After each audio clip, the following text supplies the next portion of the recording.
My name is Steve. I was born in San Luis Obispo, Rio Grande, and I was raised in a Christian household.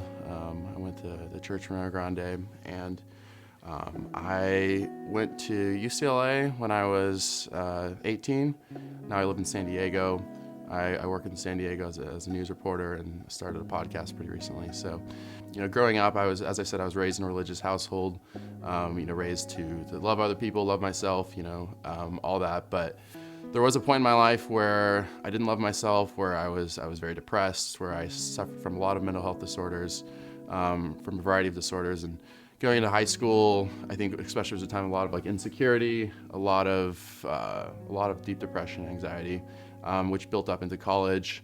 When I was 18, I went to the East Coast for 2 years. When I came back when I was 19 years old, I was, doing not so well. I was very depressed. I wasn't really telling anybody about it at this point. It was kind of an in me thing.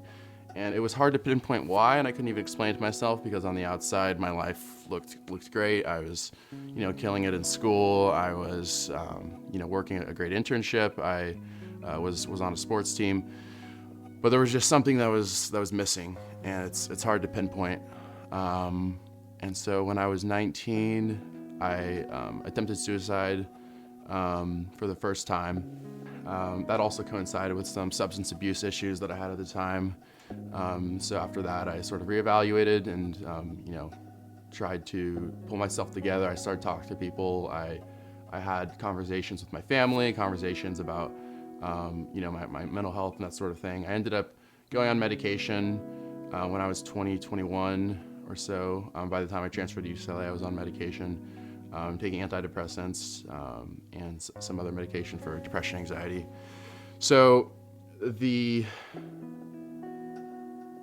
point where I got to my senior year of college, I was, again, doing really well on the outside at least. Everybody who knew me would say that, my life was really great, but on the inside I was really hurting. Through COVID was a really tough time. I, thought about suicide all the time. I considered it constantly. There were days or weeks where I was just thinking about it all the time. And towards the tail end of COVID, I moved back to San Luis Obispo for a short time. And that's when I attempted suicide for the second time. And fortunately, my girlfriend at the time was there to stop that from happening. But it was again one of those experiences that's like cold water on your face, wakes you up, makes you reevaluate things. And I really thought about it, and I decided that I needed to take my mental health more seriously. So I ended up going to an outpatient program for a few months. For treatment for mental health, for depression, anxiety. For a few years, my mental health really improved, actually. I would say there was a very upward trajectory where I had a support network, I had people around me. I, figured out some coping mechanisms, things like calling friends when I'm feeling down, things like journaling, things like prayer, meditation. Exercise is a huge one for me. That's something that's always been a part of my life, and I realize that's very closely affiliated with my own mental health, my own state of mind. I moved to San Diego in beginning of 2022, and then I was very buried in my work, very affiliated with just who I was as my work identity. I think I kind of let that take over a little bit. I think sometimes we really let who we are in the workplace take over, and it's good to be proud of your work, it's good to take pride in your work, but I think that there comes a point where it sort of almost becomes who you are, and it takes away from you just respecting and valuing yourself as a human being. As I said before, I've had an issue with substance abuse, and that flared up heavily towards, I would say, end of 2022, early 2023.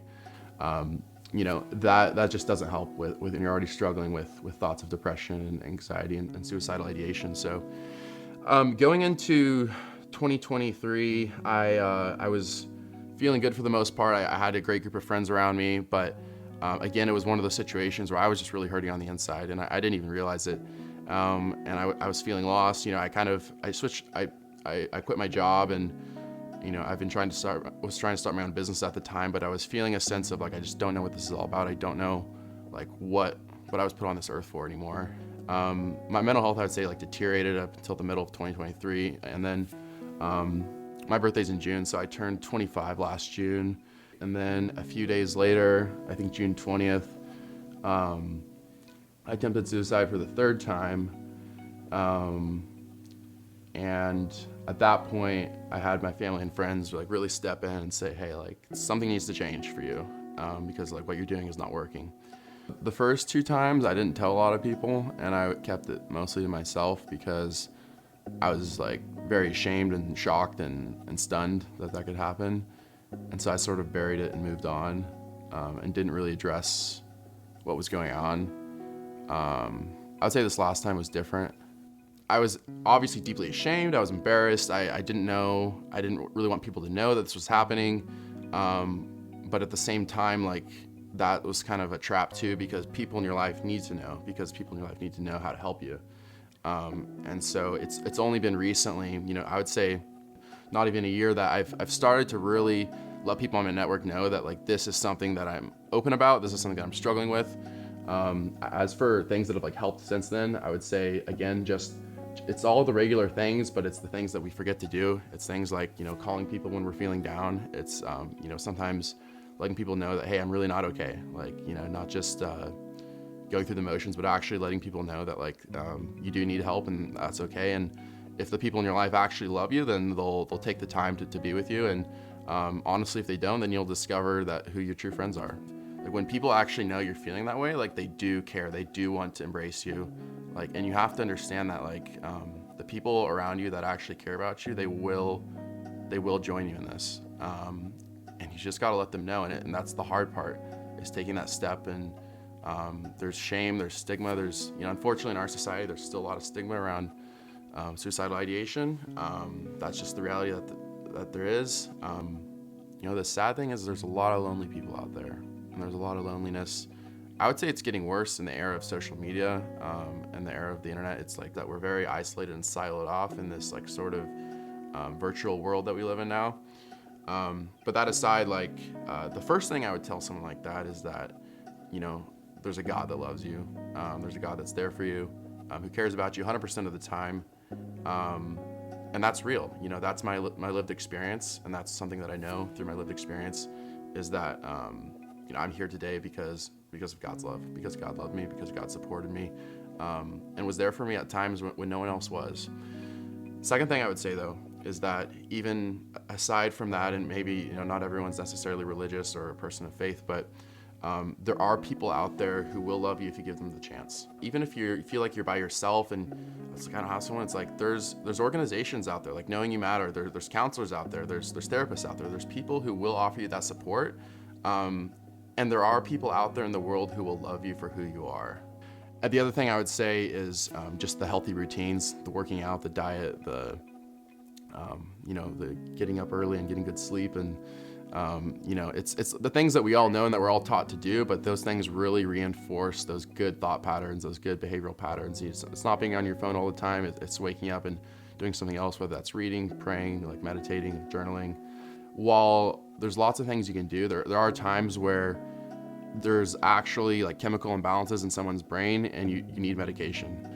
You know, some people have issues of bipolar or schizophrenia or schizoaffective disorder, and even just major depressive disorder. Like that's a thing. That's like there's literally chemicals in your brain that are imbalanced, where you're depressed for no reason, and like you need to get help for that. And there's no shame in it. I'm very open that I take medication. Like there's no problem with that. You know, obviously there's a conversation to be had there about limits and not abusing that either. But for some people, it's really essential. And for me, medication was a huge lifesaver for a while. So it can be that like temporary relief that you need. It's hard in the moment when you're feeling that way to imagine that things could be better, because it really seems like they can't, but they can, and I'm a proof of that. And so are millions of other people who survive suicide attempts. And it's, you know, it's true that like you will not regret not taking your own life. You know, like of the other side of your pain is your greatest accomplishments, your greatest hope, your greatest love, your greatest experiences in life. It's on the other side of your pain. I think that for me, like depression, anxiety has a lot to do with just not knowing my place in the world, not feeling like I figured out like what this is all about. Like just, you know, why am I here? What's my purpose? And sort of that existential dread just never really went away. There's a lot of nihilism in our culture, which we talked about on our podcast episode, Cindy, which is like, the meaninglessness and, nothing matters. But that's just like a broken mindset. You have to change that. You have to start realizing that your life matters, that human life matters, that we're here for a purpose, that you have purpose. And your purpose is, not to die. Your purpose is to live, and to live with meaning, to live with purpose, to live with passion. After I quit my job in news media, I started a podcast about a year and a half ago. So since that time, that's really become my purpose in life, I feel like, is to, the goal of this podcast is impact. It's not to promote me, it's not to promote like who I am, but it's to share these stories of people who overcame adversity, overcame challenges in life, and reached the pinnacle of success. And for me, I want to share that with other people because I know how challenging it is, especially as a younger person, when you're sort of on the outside looking in. It's like, how do I become successful in my field? How do I do this? How do I become that? Like, it seems so impossible, but knowing that the other people that made it also struggled with the same things you do, whether that's like real adversity in school or in the workforce, or maybe their background or mental health, that people overcame these things, and that there is hope, and that you can achieve your dreams, and you have to put in the work, but that it's fully possible. So that's really given me a lot of purpose. Everybody has moments of motivation, inspiration, but do you have the discipline and the commitment and the conviction to follow through on that? I said it before, I'll say it again, you have to push through your greatest pain to find your greatest joy, your greatest experiences. And that's always going to be the case, and that's always what I found, is when the times where I believed that nothing could ever get better again, that was when I pushed through that I found like the greatest experiences I've ever had, the greatest friends I've ever had, the greatest laugh and love and joy. Like, it was all on the other side of that pain. And so unfortunately, if someone's listening out here and looking for a quick answer, there isn't one. Like, your pain is very real, and I wish I could make it go away. But what I will say is that it does get better, and that there's going to be a day where you wake up and you'll look in the mirror and you'll be happy with what you see. And that's coming.